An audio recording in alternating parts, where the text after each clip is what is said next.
Hey, this video is going to be about branding yourself. So the reason why this is important is because people don't join opportunities, they join other people. And so one of the biggest mistakes you can make out here is to think that you can just put offers on the table and people are going to jump on them. You can make them as tasty as you want them to be. You can make it look really, really enticing, but ultimately, you may get a sale here or there, but that's not why they're joining. They're joining because of you, because of your personality, because of how you deliver whatever you deliver. You're going to have to get used to using the methods that are available to us nowadays. And I want to just give you some of them. I'm not going to tell you which one because you use the one that works for you. But everybody out there is going to have to stop getting to a point where they don't want to be on the screen.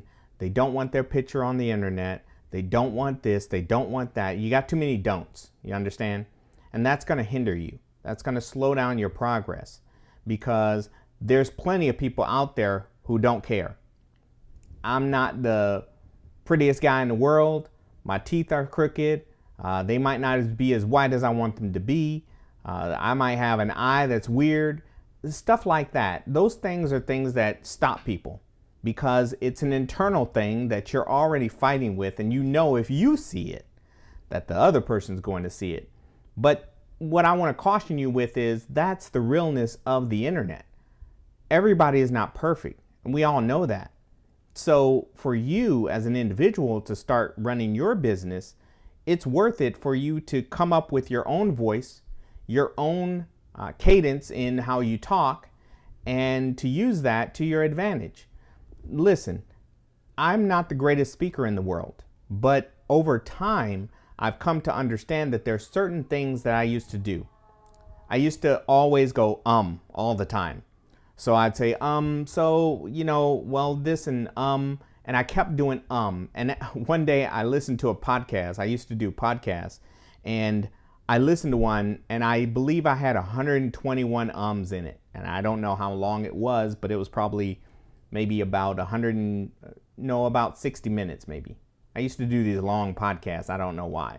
Podcasts shouldn't be that long. But anyways, regardless, that was a big, big drawback. And so I used to go in and edit the ums out. And it took me a long time.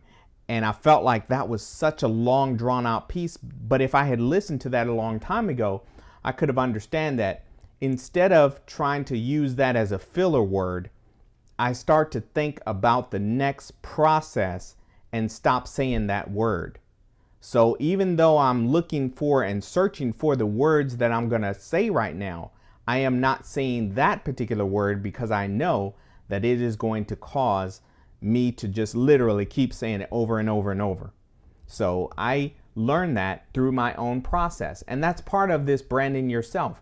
You're going to have to get to the point where you start to put your information out there. If you can pre-record some videos, maybe make about 3 or 4 videos and use them to show to one of your friends, like do one and then do another one, watch them both, see what your problems are. Sometimes people do like this, or sometimes people mess with their ears while they're recording, and you don't catch it at first. But when you go back and you watch it, you're like, okay, I'm starting to see that I do that a lot. And then that'll help you to create these videos. So start thinking about branding yourself instead of just branding whatever opportunity you're doing. Again, whatever the opportunity is, that's great. But I need people to know me. I need people to come to know, like, and trust me, not the actual opportunity. So that's part of the branding. So that's the information that I wanted to explain to people today. And I hope that this video helps you just a little bit with that understanding. So go on to the next section. Bye.